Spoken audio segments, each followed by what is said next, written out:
Digital marketing strategies can be used by any business in any industry. Regardless of your company's products or services, digital marketing involves creating buyer personas to identify your target audience, determine their needs, and to develop content that's relevant and valuable to them. However, that doesn't mean all businesses should implement the exact same digital marketing strategy. So, what does digital marketing look like for B2B organizations? If your organization is business to business or B2B, your digital marketing efforts are likely to focus on online lead generation with the goal of connecting your leads with a salesperson directly. For that reason, your marketing strategy should aim to attract and convert the highest quality leads for your business through your website and supporting digital channels. Beyond your website, you should focus your marketing efforts on business-related channels like LinkedIn, where your target audience is spending their time online. So then, what does digital marketing look like for B2C organizations? If your organization is business to consumer or B2C, it's likely that the goal of your digital marketing efforts is to attract potential leads to your website and have them become customers without ever needing to speak to a salesperson. For that reason, you're probably less likely to focus on leads in their traditional sense. Instead, you're more likely to focus on building an accelerated buyer's journey from the moment someone visits your website to the moment they make a purchase. This will mean that the key features of your product or services are highlighted closer to the beginning of the customer's buyer's journey than they would be for a B2B business.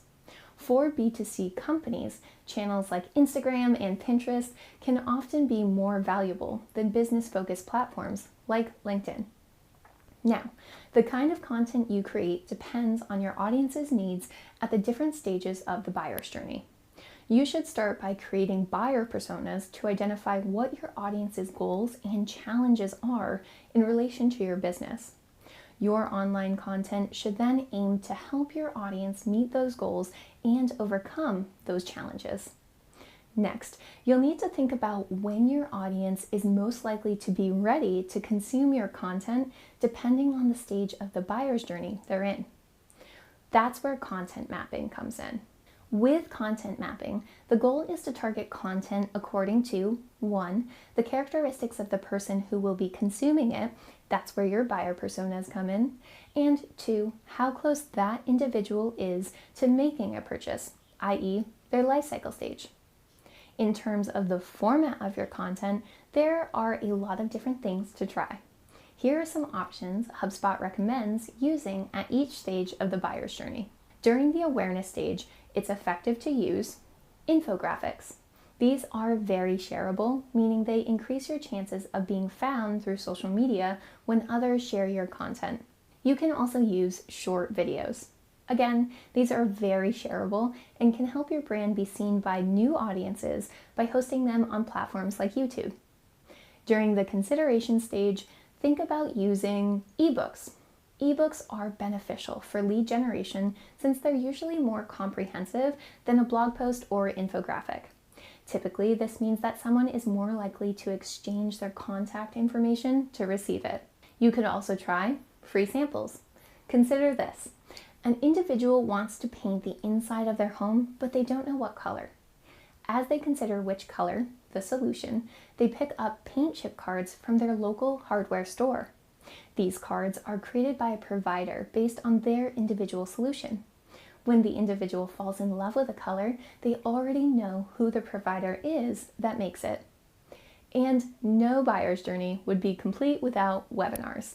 As they're more of a detailed, interactive form of video content, webinars are an effective content format as they're more comprehensive than a blog post or short video. A webinar can be pre-recorded or streamed live, and this opens up tons of possibilities to disseminate information to an audience who wants more visual or audio content. Finally, here's some format recommendations for your decision stage. First step, case studies. Having detailed case studies on your website can be an effective form of content for those who are ready to make a purchasing decision. Why? Case studies actively compare solutions and providers and showcase how your product or service in particular can help your visitors solve a problem they're experiencing. A good case study will appeal to the emotions and logic of the persona by providing detailed information and quantitative data on the final solution. During the decision stage, think about also using testimonials.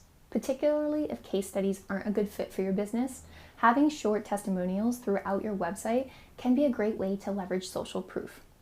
Now, this can feel like a lot of different options. So let's look at some examples of companies using different types of branded content in their digital marketing strategies to reach and delight their audiences. GoPro is famous for its unique point of view style video footage, all filmed from the company's fisheye lens.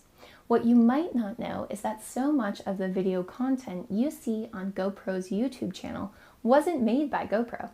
Rather, it's created by their loyal customers.